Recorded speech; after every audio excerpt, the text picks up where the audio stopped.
Hey man, Henry, and representing for the team here with his first top. Yeah, secured the invite. Yep. Got 42nd place with Rikka Sunavalon. All right, best deck. It's my favorite deck. I enjoy playing it. I want to give a quick shout out to my peoples back home. Shout out to Muhammad. Shout out to Frank. Shout out Kasim. Kasim's my mentor. He put me on to Yugioh, so I want to give him a quick shout out. Shout out to TLE. We did a lot of testing with this deck. Definitely looked out. Shout out to the whole team. Let's get into his deck profile. Yes, sir. What you played? So we starting off with the Sunseed engine. So 3 low C, of course. This is standard. Any less, you'll have like these weird plays where you don't want to, where if you draw into multiples of these, it's tough. The best vanilla in the game. Best vanilla in the game, hands down. We got 3 die. Second best normal spell in the game. You feel me?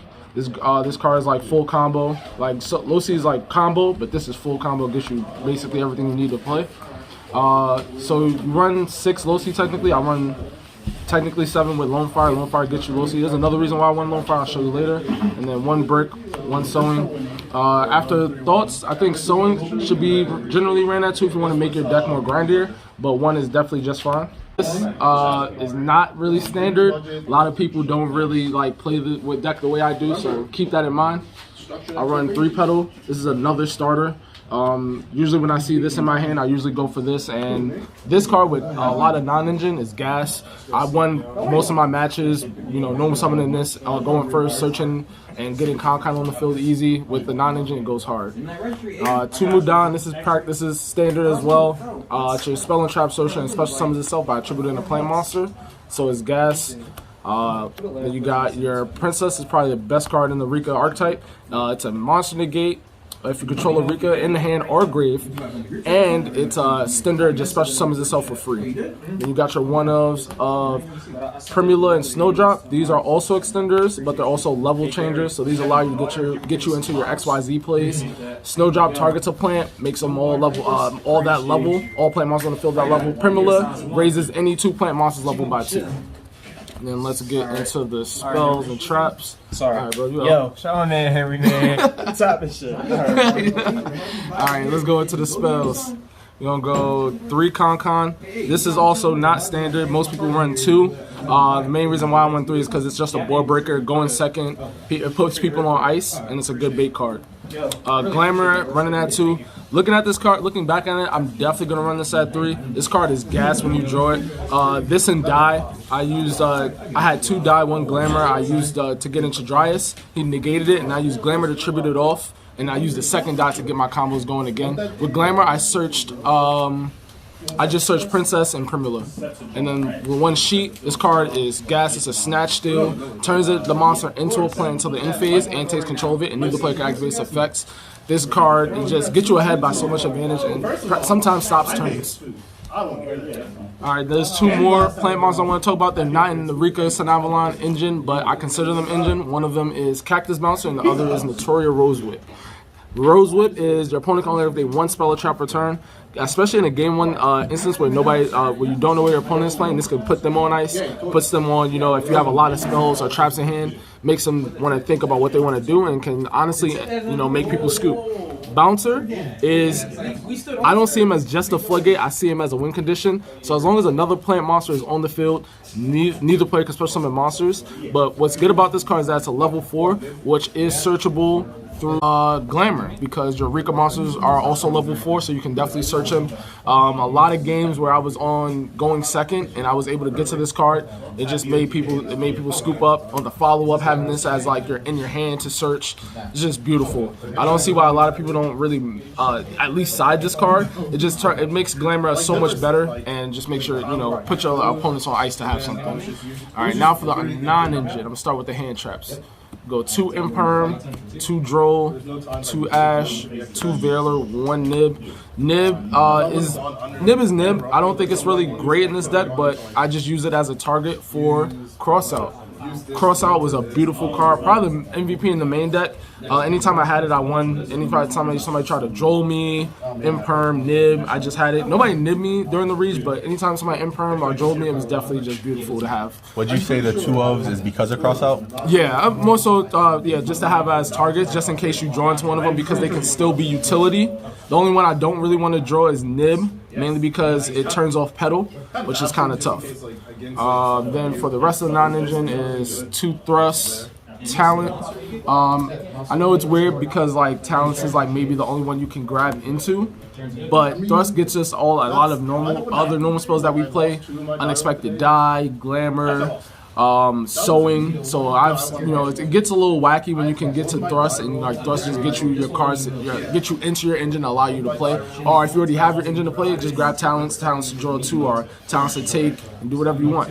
And just in case, I needed that one extra with thrust, I put it in one evenly. Also a good cross-out target just in case. Nobody was on main deck evenly, but just in case people are weird. But yeah. Alright, that's it for the main deck. Let's get into the extra. 2 dryas. Nobody really plays 2. They always play 3. They always say it's but it's still good. It's definitely get your engine going. Still can full combo with it. It's just that follow-up is a little bit tough. I think, thinking about it, I'll probably play 3. 2 healers mandatory, generally standard, a part of your combo. Get you helps you gain life. It's not once per turn, and it triggers your other link to Jasmine. Thrasher is a part of the OTK. It's your normal link one. Don't really go into it much, but you go into it to OTK if you know you got game. You can kill him. It's the card to go to. Jasmine is a part of your normal combo, but she has multiple effects, and I use her on my inboard because she is really useful. When you gain life, you can add any plant monster, mandatory. And another effect is, as long as my life points are higher than yours, this monster itself and the cards it points to cannot be destroyed by battle, which is pretty awesome. And it does a lot of protection with cards like Balancer, Rosewhip. It just puts them on ice and allows them to waste a battle phase. Now, Dance Peony, this card was probably the MVP in the extra deck. Not gonna lie to you. This card is your ultimate gambling card. When you go into this, you excavate, you declare a number from 1 to 3, excavate that many, and then special summon up to 2 plant monsters from the excavated. This card got me a lot of weird situations where I got hand trapped and I couldn't really do my full combo, but I needed Dance Peony just as a Hail Mary, and it came through a lot. Sometimes it whiffed, but more often than not, it came through and I was able to play and take control of the game. Next, we got the Link 3 Malias. This also helps with your combo, getting into Thrasher to help OTK. So it's definitely something that you should play if you're going to definitely play Thrasher. If not, you don't have to play it, but I recommend it. And yeah, and the last link is Bingalancer. This one is a part of the OTK I usually main it for, but usually is on most inboards with the Rikka Sunavalon.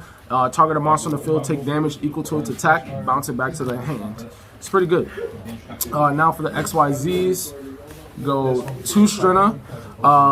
Thinking about I probably would cut 1. 2 Strinna is good for the grind, but you still have to get to your level 4 place to do so. I've only made 1 Strinna pretty much the whole tournament. I never needed to make a second one and back up. So yeah, I'll probably change this for the 3rd Dryas. Hyperiton is super gas. It can turn into any type of negate, monster, spell, trap, as long as it has material under it. Usually go into this from Strinna, so it can at least have a monster under it. And then you can use, and if you have the place to do it on your turn, you can get a spell under it as well. Then you got your normal teardrop. Everybody knows about her. Kanzashi is a go card. I used it one time during the regional to protect my monsters. So she's a protect. If your plant monsters would get destroyed by a card effect, you can just detach, tribute a plant to protect it.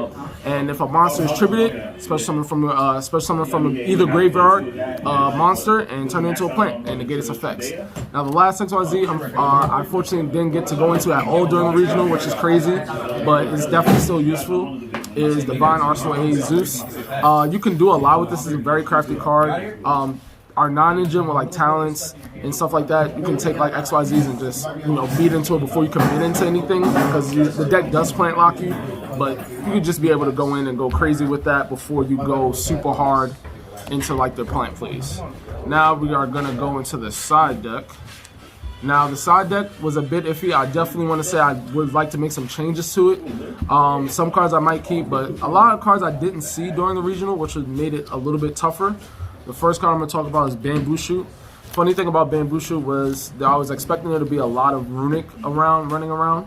Ironically enough, there was, but I did not see any for several matches. So I definitely did not side it in. But it's still a good option. I think back row is a tough thing to deal with when you're playing Rikka Sunavalon, because we have no in-arc type back row removal. So it just makes it tough. Next we have Pankratops 2 Cosmic. I treat Pank as the 3rd Cosmic Cyclone, just to deal with a lot of back row single-handedly as like reliable non-engine. I didn't see Pink, but I've seen Cosmic a lot, and it definitely did its job. Next, Droplet, possibly the best card on my side. They'll definitely be keeping this at 3. I was doing a lot of Droplet and evenly shenanigans. Like I'll go evenly, they'll attempt to negate, and I'll go Droplet, send evenly, send probably another card. This card is like super gas. Heavily slept on in this format. I think it should definitely be used. It was mostly for Centurion, but I did not see any Centurion, but definitely still a good card nonetheless. Now the next couple cards are just mostly thrust targets, and I didn't see much of them. I'll explain the ones that I did see and how much they helped out, but let's get into it. Got 1 Herald, 1 Dark Hole, 1 Change of Heart, 1 Harpies, 1 Spiritual Water Art, 1 Rikka Tranquility, and 2 Evenly. So I was already made 1 Evenly. 2 is just so I can guarantee if I'm going up against Lab or any other back row deck that I just have multiple Evenly. Heralds for purely. There was a lot of purely there. Did not see a single one, so I never sided it in. Dark Hole, I was never able to get into, or never, drew thrust to get into it when I sided them in. So that was a bit tough. Change of Heart was definitely gas. I used it in round 7 against Vanadium to take control of their Bestial Dissipator. I think I still lost that matchup, but it was good to take control and like punch into things with that. And I think the next game I used it as bait to use talents to draw 2 so I can play, and it actually worked, and I won that game. Duster I never went into. I never had any back row heavy, back row heavy decks, so I never was able to thrust into that. Water Art was probably like the best thrust target. Crazy card. Anytime I resolve this card, it was just game. I like, you bait it out with thrust and hand traps, and then once they like use all their resources, you can look at their hand on their turn, send a card from it to the grave, it just puts them on ice. It's pretty solid.